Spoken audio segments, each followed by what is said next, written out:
This show contains language that is unsuitable for children.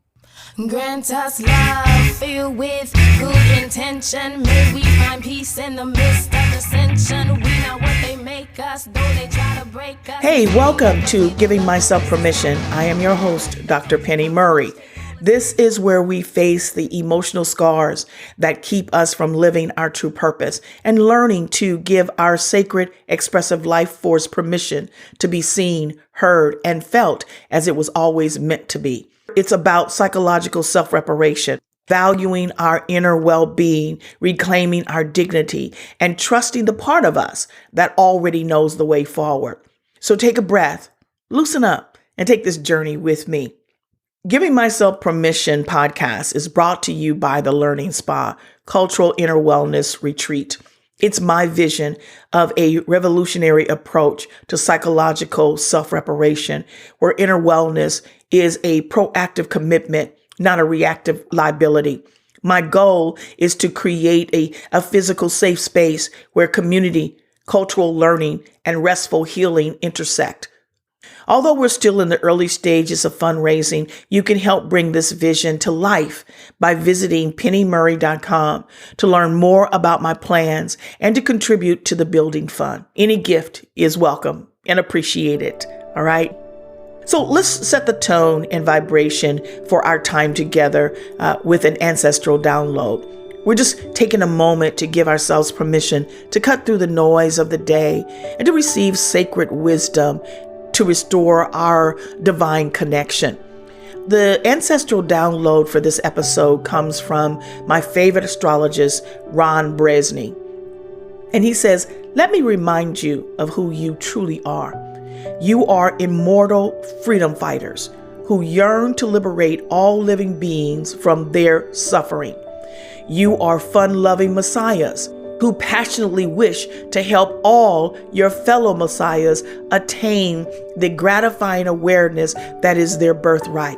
Try to remember that you are a vortex of fluid light that has temporarily taken on a form of a human being, but you're suffering from amnesia about your true origins. And why did you take on this human form? Because it was the most effective way to enable you as an elemental force in this campaign to bring heaven down to earth. You have been around since the beginning of time, and you will be here long after the end." Now, Bresney compares us to transformed spiritual deities in human disguise.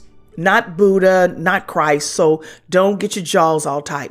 But what he is saying is that we share the same lineage and are molded from the same energy and fire, which I totally agree. We are a part of this divine reconstruction campaign. But let me put it more clearly. We are essential to the overhaul of this social system that's happening right now on a cosmic scale. We are being called to take more seriously the importance of our existence as African Americans because of our abilities to influence the entire cosmos, not just individual experiences or localized events. And we know this. This is evident in how we have and continue to influence music, fashion, language, cultural norms, and so much more. However, to be effective with what lies ahead of us, we need to clear out our energy blockages caused by stress, unresolved and unexplained trauma, and negative thought patterns. So let me give it to you in the way that my divine allies gave it to me. By nature, African Americans are primarily empathic beings. And this causes us to innately pick up the energies of others, which includes a host of feelings and pains and frustrations and residue from generations past. There is a lot of discussion about generational trauma in the psyche and muscle memory of the Black community, and you won't get any argument from me on that. However, that trauma also stems from an empathic connection that we share with those we love, those we have loved, those we lost, and with humanity as a whole. So some of the emotional distress we carry is not solely ours. We just never cleared ourselves of those emotions. And the reason why is because we didn't even know it. We didn't recognize. What I mean is, have you ever been in a situation like out of nowhere, you have a headache? You're like, where'd the headache come from? Or you feel a sense of depression that comes over you and you're like, why am I depressed? I have nothing to be depressed about. We can walk in a room and pick up the dominant energies. Really, here's how it is. As empathic beings, when we sense the labored energies of others, we shapeshift, we code switch, altering our words, our actions, and our appearances to navigate or soothe the emotional discomfort of others. Too often, though, we find ourselves always prioritizing and validating their emotions and feelings over our own.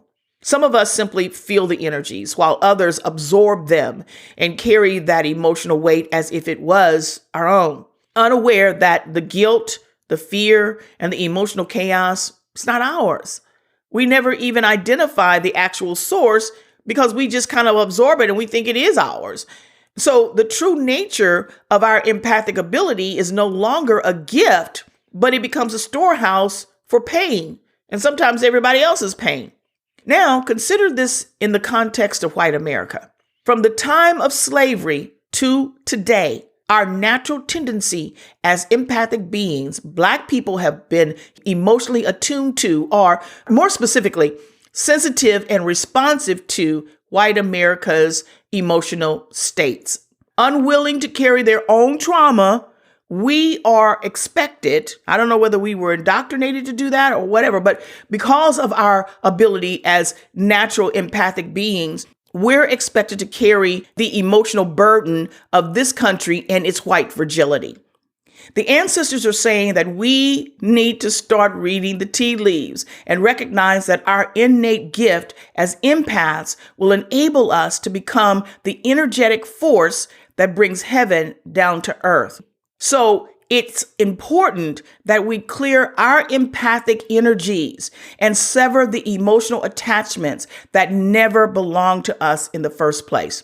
Maybe we could call it decolonizing our emotional energies. Now, I'm going to ask that you not allow your ego or religious indoctrination to simply cause you to disregard what is being said here.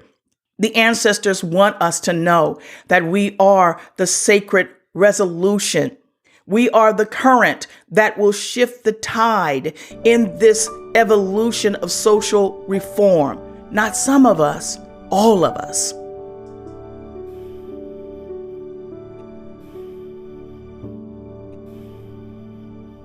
In the last episode, I told you I engage in active meditation. This is when you're actually doing something that doesn't require a lot of concentration. So your mind has an opportunity to kind of just drift and be present and receptive to the universe. So for me, that's walking, which serves two purposes, really. I'm getting some exercise in while I'm also having a conversation with my divine allies. Now, one conversation that's been amped up lately is the soul of humanity. This whole political shit show gives me a Sodom and Gomorrah vibe. And if you know the story, then you get the connection. But this podcast is my form of resistance. I'm putting out in the universe, in the ether, that I'm against the debauchery that's going on right now. When I talk to my divine allies, I get all kinds of spiritual downloads. And I mentioned one of them in the last episode. And in this one, I want to explore the other one that led to my divine allies asking me a very distressing question. And I had to try to deal with, okay? But before we get into today's discussion, I gotta do my 2 cents. I see this segment as a call to the ancestors and honoring of Black history, not just once a year, but as a sacred continuum of memory. It's where I get to share short stories or lessons to help us reclaim our spiritual lineage through self-reparation. So let's jump into our mini lesson for today. Now, I dabble in oracle card reading.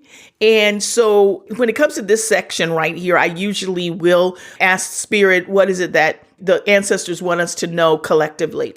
And what popped up this time is the card Jambi. The energy this message brings is total disruption. I cannot make this up. This is where we are right now, globally. Total disruption. Now, the ancestral principles of the message of Jambi is transition, endings, and rebirth. The sacred legacy work is to make good on healing our bloodline and ushering in new beginnings. The message of the Jambi is signaling our wake-up call. The old status quo system, comfort zones, and situations are in self-destruct mode. And ready or not, none of us know where this shit is going to end up. So the Jambi message of what I'm calling sacred disruption says that we are living in the Zen proverb, let go or be dragged. Let go or be dragged. When I saw it, I was like, no. If we're honest, most of us know what it feels like to get dragged out of our comfort zone. I know I do. And so I'll just talk about me. There has been so many times when the universe was giving me signs and synchronicities that says it's time for you to get out of there or to cut that loose or let go of that. And I was in denial or my ego was resisting. And then the universe is like, okay, well, since you're not listening, then here's what's going to happen. You end up causing yourself more pain than necessary. All I know is that if I had have let go at the time in which the universe was signaling for me to let go, I would have been more emotionally, prepared. But because I was resistant and it happened in the most inopportune time and I'm getting dragged out of it, then it became more emotionally distressing. So I'm just simply saying, all right, that was my experience. But let me say this, letting go is not just saying, I'm just going to sit on the sideline and let shit happen to me. That's not what this is about. Instead, it's an omen. It's a forewarning that there is an opportunity, especially for Black Americans right now, to move differently, to finish the legacy work. That's the energy that I got from the Jambi. Now, the background in regards to Jambi. Jambis is rooted in West African religious practice. They're known as otherworldly spirits who could see far and they could foresee danger. Now, the tradition was they would bring their spiritual practices, combining that with stilt walkers. And you've seen them where people walk on these, or what they call stilts, and it allows them to tower over the crowd. They symbolize the spiritual figures of Jambi, which is protection and healing. Now, enslaved Africans brought the tradition to the Caribbean, merging it with local beliefs to they ended up creating, I might say this word wrong, the Moku Jambi. And the Moku Jambi symbolizes resistance, protection, freedom, and cultural heritage. So in the Caribbean carnivals, I've seen this on television and in pictures, but I've never been to the Caribbeans, a Caribbean carnival. But the Moku Jambi towers high on stilts as the guardian to see right and wrong doers. Some see the Jambi as messengers of death, but the real power of the Jambi is a messenger of new beginnings. Now, I thought about this and I said, well, what is this message of the Jambi? And I got to this point. I keep hearing people say, this is unprecedented. What we're going through is unprecedented. But I submit that we are really experiencing a repeat of evolution in the making, known as a zeitgeist, where the collective spirits of any era is disrupted. The Jambi is about disruption, the sacred disruption. When this disruption happens, the zeitgeist starts to make way for a new global perspective. And that global perspective then becomes what's known as a paradigm shift. So you can think about it like this. The zeitgeist is a storm. The thunder, the lightning, the high winds, the turbulence, all of that, that brings about disruption. But after the storm, the atmosphere is cleansed in preparation for a new beginning. And here's the gift. This new beginning, then if we lean into it and work within the energy flow, that storm that cleansed the atmosphere can give way to the paradigm shift, which is a new mindset, or the calm after the storm where new ground has been cleared and something different, something better can actually take root. Now, the healing lesson in this, from the individual standpoint, what we don't always like to admit, sometimes the very pain we hate the most, the heartbreak, the betrayal, the disappointment, that's the disruption of the zombie. It's the alarm clock of our destiny. Those moments of emotional disruption always, they cut deep because we weren't ready for it. We were resistant, but it wasn't meant to harm us. It was meant to wake us up, to push us towards a life we might not have chosen for ourselves, but a life that our soul has been calling for, a life that was our spiritual agreement. So the problem is that we often miss the invitation because we're so resistant. As I said earlier, when Spirit says, time to let that go, say deuces and get out of there, I don't. And so we get stuck in the wound, constantly replaying the story of the pain, focusing on the messengers, those people who hurt us. But here's the thing. I'm not trying to downplay anybody's experiences of having to let go or to be forced to let go. The messengers, those people who hurt us, they aren't the point. The pain isn't even the point. They're both just tools divine oneness is using to snap us out of our coma. Our ancestors knew this. That's why many never lost faith in freedom. Many of them lived through their own zeitgeist, and some led to major paradigm shifts. Our ancestors, they never got an opportunity to experience it. Some of them even died, being that energy flow to bring heaven down to earth. And now it's our turn. So let me ask you on a personal level, what if the wound we're still holding on to were never punishment, but preparation for a new path? What if all the chaos we're experiencing as a country is actually the universe nudging us towards a new social structure? We won't get through any of this just by replaying the old stories or cursing those who are hurting us or have ill will against us. This applies to our personal hurts, our generational social wounds, and the political chaos happening now. Healing happens when we choose to decode the pain, see it as guidance, to give our sacred expressive life force permission to shift our vibrational energy into the space where we're truly meant to be, rather than exhausting ourselves, focusing on wounds that were meant to wake us up. Reclaiming ourself, which is our spiritual lineage, allows us to access a truth that is deeper than our pain, broader than our fear, and more ancient than any oppressor. So don't run from this disruption. Give your sacred expressive life force permission to turn that pain into power, to heal the wound instead of rehearsing it. Because if we don't transform it, it will just keep re-injuring us. All right, that's my 2-cent deposit in the Inner Wellness Self-Reparation account.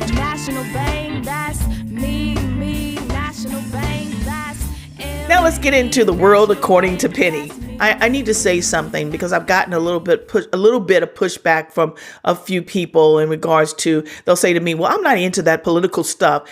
I don't really want to deal with that. I don't pay attention to it.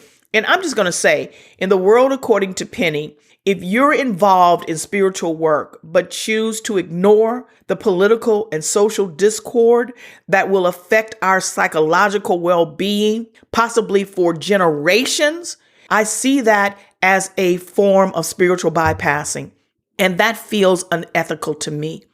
See, I can't claim to be dedicated to realigning with our sacred expressive life force and psychological self-reparation and then ignore our spiritual interconnection regarding the social and political unrest that's causing psychological anxieties on a global scale. And it has far-reaching impacts into the future.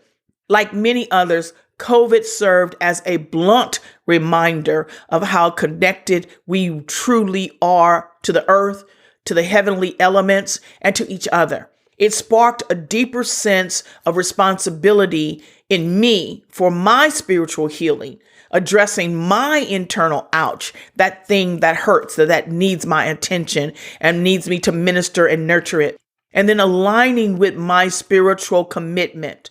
So that's just me. I just wanted to say that because I'm getting ready to go down this political street again. It's 2016. Trump wins the presidential election. I'm devastated.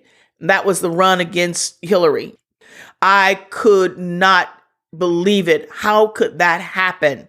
So every time something stupid happened in the months and years that followed, I would get so pissed off.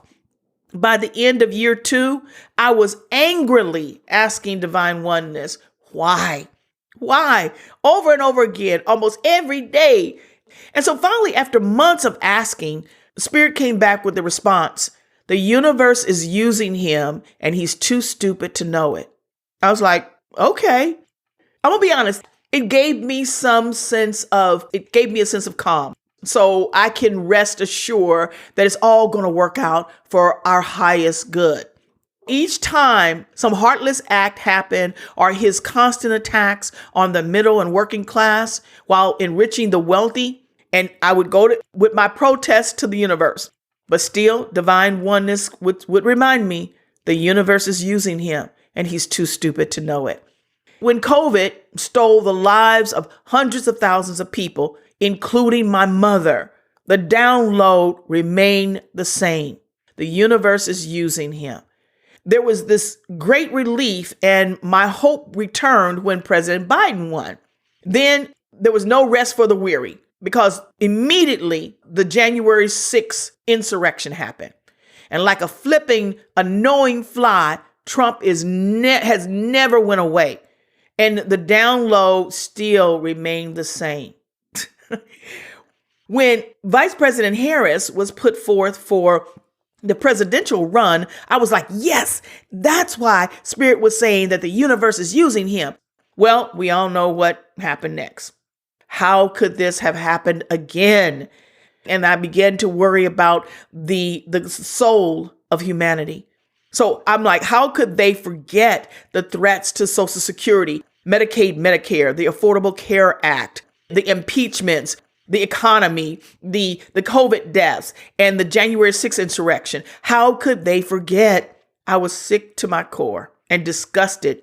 And so as the insane chaos seemed to begin right where it left off in the Orange Felon's first term, this time it just seemed like it was fast track. It is worse.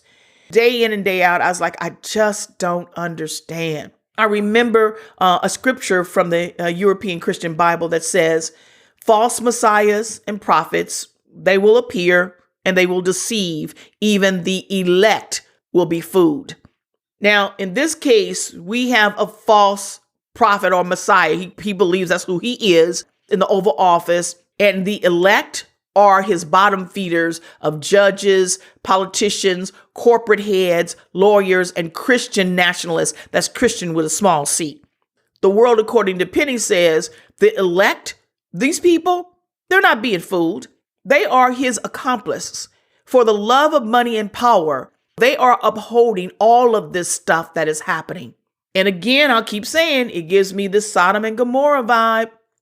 So for months, I was just depressed and pissy angry.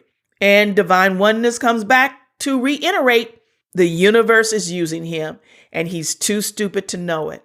And I was like, okay, not this again.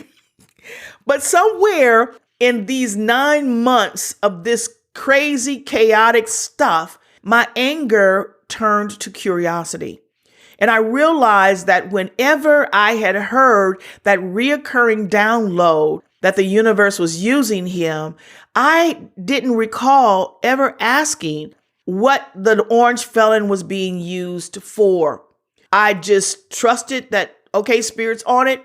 All things are going to work out for our highest good. And I kept it moving. Now, let this be a lesson in spiritual follow through, because instead of exploring what I heard, I just kept going. So it's always best to come back and ask questions. Now, I'm just going to say, sometimes you might get the answer. Sometimes Spirit is not going to answer because, we might react, not respond, but react in a way that's going to disrupt our own lives. And that's not what the universe wants for us. So then I started just like, okay, what is he being used for? Every day, never a time that you cannot turn on the TV, on the news, open the internet, and he's not there. He's always there. So what is he being used for? This is always the constant question. So I'm going for my walking meditation the other day. And just as I'm leaving the house, Divine Oneness says, he's being used for you to heal. Stopped me in my tracks. And I said, oh, shit. Now, I'm not narcissistic, so I knew that the response was much bigger than me. So I leaned against the house for a minute to kind of just let what I had just heard move through my body. And I was like, oh my. And as I'm listening, what quickly came to mind was, we wrestle not against flesh and blood, but principalities and powers of darkness of this world and spiritual wickedness in high places. I also felt that the you in he's being used for you to heal meant all of us, but more specifically, Black Americans. So I pushed myself off from the house and I started walking. I'm like, damn, now I can't even be angry anymore because this is bigger. This is bigger.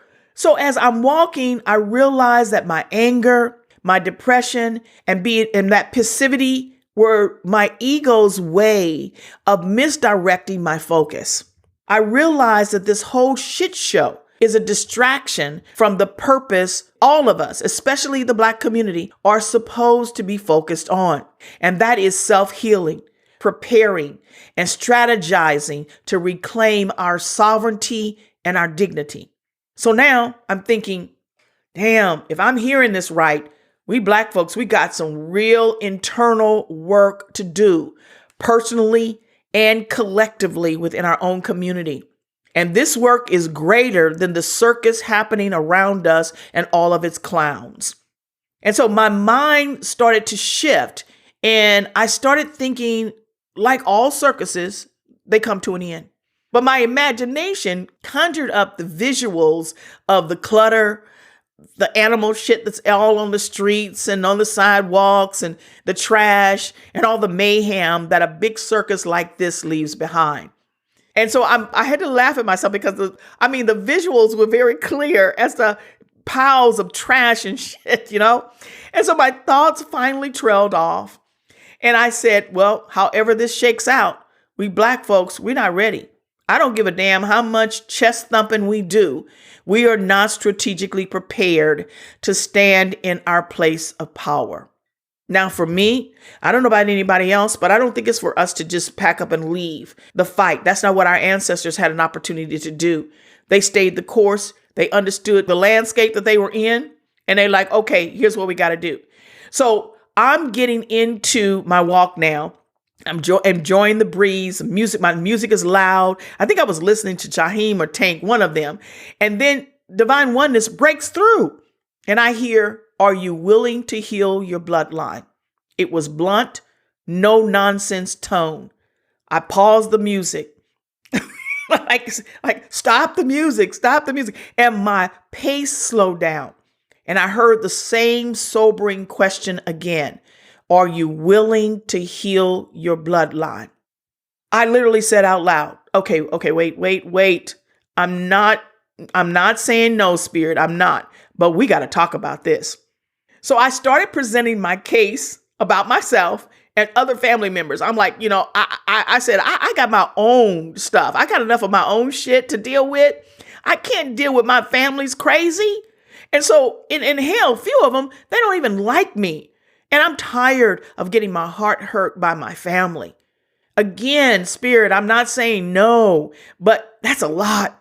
And I just don't know if I can step up to the plate on that. And so I'm still making my case.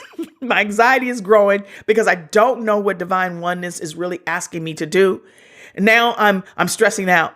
And then I hear, heal yourself and you heal your bloodline.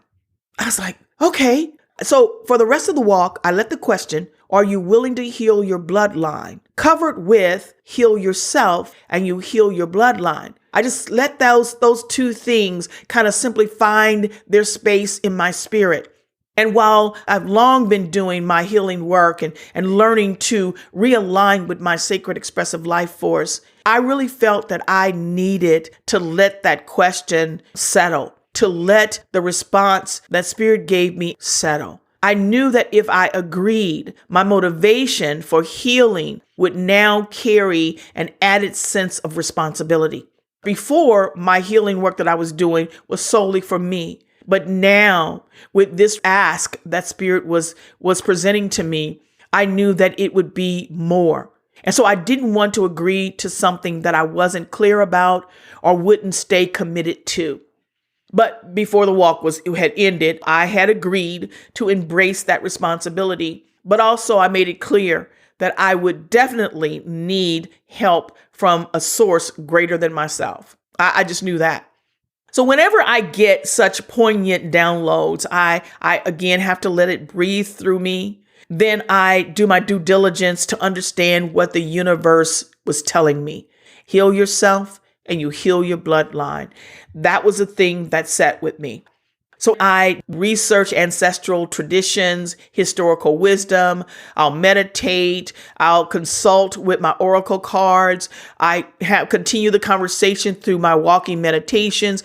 I do all of that. And this was no different. So in my research, I discovered that this heal yourself and you heal your bloodline is actually a Native American Lakota tribal belief that our healing and our self-work extends both forward and backwards for 7 generations. Okay. And that means by me simply doing my self-work, it expands 7 generations in the past and 7 generations in the future. In their tribal belief, there's the acknowledgement of our interconnectedness with past, present, and future generations. They believed that the actions of sincere healing of one generation will influence the well-being of those who came before us and those who will follow and come after us. So there is this deep sense of responsibility and focus on long-term generational wellness within the Lakota tribal beliefs. All right. So, but science has proven that not only do our biological genes get passed down through generations, but they also pass down emotional, mental, and spiritual distresses and pain as well. And it's in our muscle and cellular memory. And there's been a lot of discussion around that. So healing ourselves really allows the blessings, the wisdom, and the protection of our ancestors to manifest in our lives. But more importantly, by doing the work to heal the cycle of psychological harm that stems from past generations, we also bring our ancestors peace and healing by ministering to the pain that they were forced to ignore or neglect. It also ensures that the future generations won't have to go through the same self-sabotaging behavior or wounds we faced. So we become more intentional in how we move through life, not only in our self-interests, but also, like the Lakota tribal belief, with a deep respect for the earth, and we accept a greater sense of responsibility toward long-term generational wealth in wellness. So my focus on this podcast is to connect with the spirit of those of us who feel called to do something about the intergenerational wounds impacting our lives, our families, and the Black community at large. But many of us are resisting our life's calling because we believe that our wounds or our past poor life choices, somehow that disqualifies us, makes us unworthy to do the work that Spirit is calling all of us to do. So we actually are afraid to come off the sideline and out of the shadows. But I want to encourage us not to run away anymore. That's something that I'm doing for myself. And I will not lie. It is hard when it feels as though it's in your muscle memory to run from it, to hide because of the rejection and the judgmental voices that tell you you're not enough. So I know the anguish of that. But in the world, according to Penny, as African Americans, we have been compelled to be wounded warriors, ignoring our pains and always staying in fight mode. We've even been championed for it. They're so resilient. That's why sometimes I'm getting to the place where I just don't like that word. But I believe that the universe is calling us to a more radical healing revolution. Small r, large E, meaning evolution. One that transmutes the pain of our wounds into a catalyst for recognizing and seizing opportunities in this moment of unrest. We can reclaim our sovereignty and dignity on our own terms if we truly understand the assignment. Healing our bloodline is our responsibility. It's nobody else's. Focusing on ourselves first and addressing our inner pain is tough. I know the pain. I know it too well, but it's still our task to do. When we do the work, then collective intergenerational healing naturally flows. Now, the list of atrocities and cruelties African Americans have endured and continue to face in this country is too long, and just thinking about it is emotionally exhausting. Our ancestors faced their own zeitgeist eras, and they fought hard to see justice done not only for themselves, but for future generations. And many of these ancestors and their efforts, hell, we don't even know about. Yet their fight and their resistance created the turbulence, the zeitgeist that led to the paradigm shifts of progress and advancements that basically are now under threat today. Yes, we've come a long way and we have made some progress in this country. But in my mind, that progress is obviously weak when it can be reversed by the stroke of a pen on an executive order. There's a lot of recognition of the ancestral tradition of Sankofa. And if there was ever a moment to look back and recover what has been lost, stolen, or forgotten, it's now. We don't need to reinvent the wheel. We just need to reclaim the African cosmologies practiced by our enslaved ancestors for psychological preservation. I was reading a book on the introduction of Afro-pantheology, and it noted that African cosmology recognizes two spheres of existence, the physical and the spiritual. That is, there's an inseparable link between these two, as well as a constant interaction. Now, each sphere of existence is connected to the other, the living to the dead, the born to the unborn, and humans to deities. So divine oneness, which includes, for me, the ancestors and all of our sacred others, is calling us to pick up the baton and to do our part to bring healing justice, not only to ourselves, but for future generations, and to reach back and heal the ancestors who didn't have a chance to do that, who died in order for us to be where we are today. And I believe that this cannot and should not be done by asking the oppressors of this social system to do what's right. They don't have it in their DNA to do what's right. Only through healing ourselves first, both individually and collectively in our community, can we develop effective strategies for our wholeness as the long-standing illusion of white supremacy begins to crumble and fall apart. Each of us has a critical question to answer. Are we willing to heal our bloodline? Not in the spirit of judgment or self-importance, but with a focus of long-term generational wellness. Now, we can start by first examining our family history. What are some of the repeating sabotaging patterns showing up in our lives that we know that also shows up in other family members? And then what are we willing to do to commit to healing what is within ourselves? The second thing we can do is map out our healing journey. We are good at pointing out to how other people need to be doing stuff, but this is not about anybody else. This healing starts with you. Heal yourself and you heal your bloodline. When we heal, inevitably, some people will fall away. Others will start to change, all because they can no longer show up in the same energy they used to show up, at least not with you. And the last thing we can do is honor the healing work of our ancestors, what they did for future generations. And we honor that by adding on to the work that they did. We need to know more than just who our ancestors were and their accomplishments. We must also investigate their healing strategies and spiritual practices. Now, you might think that those strategies and remedies, they were back in the day, they don't work now. And my response to that, don't throw the baby out with the bathwater. I would challenge you to do some researching to discover the ancestral medicinal practices and remedies that align with your sacred expressive life force and that you can commit to. And then once you commit to that, the ancestors pour into you, you can enhance and modify that particular practice to integrate it into your own life as you go.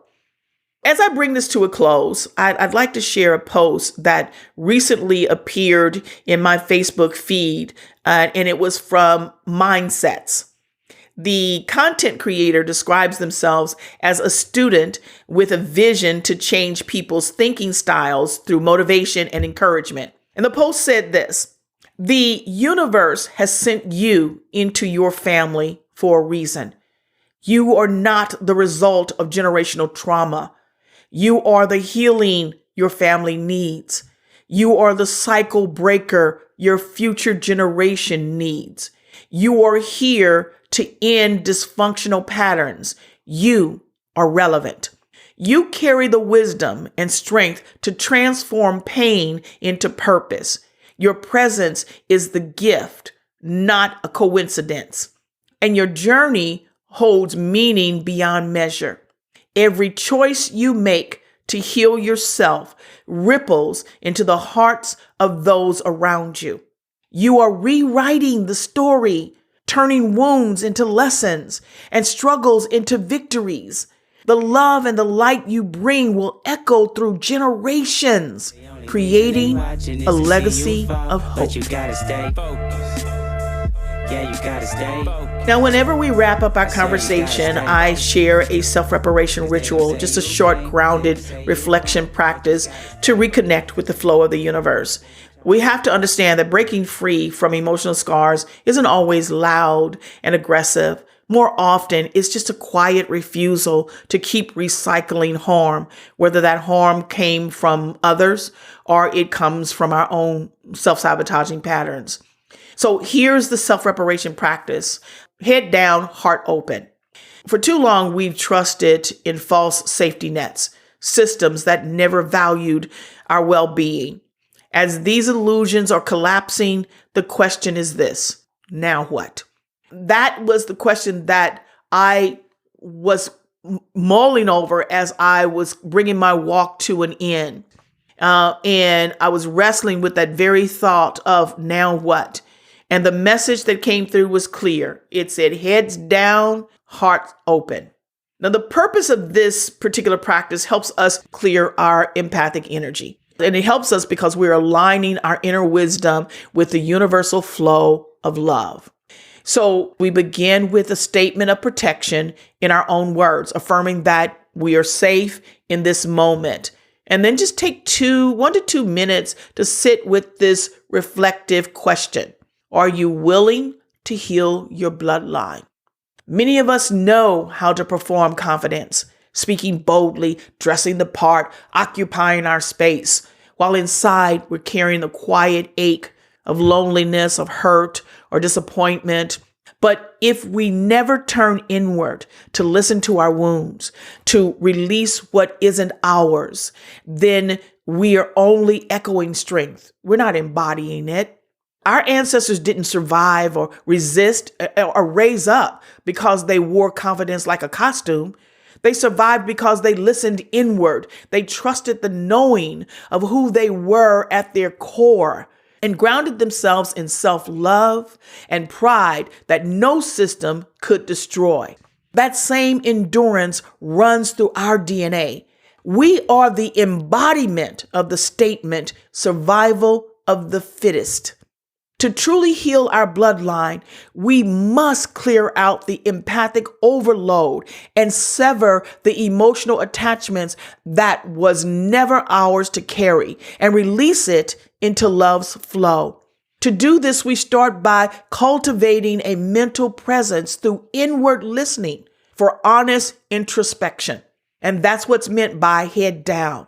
When we go inward, when we focus our mental attention inward. Then there is the opening of our hearts to release the absorbed energy into the universal flow of love. And it's a simple practice, for instance, like this. When you feel overwhelmed by distress or frustration, you simply say, I release this emotional overload to the universe in love and light. When we recognize that we're carrying someone else's emotional responsibility, we just say, I return this emotional assignment to its owner in light and love.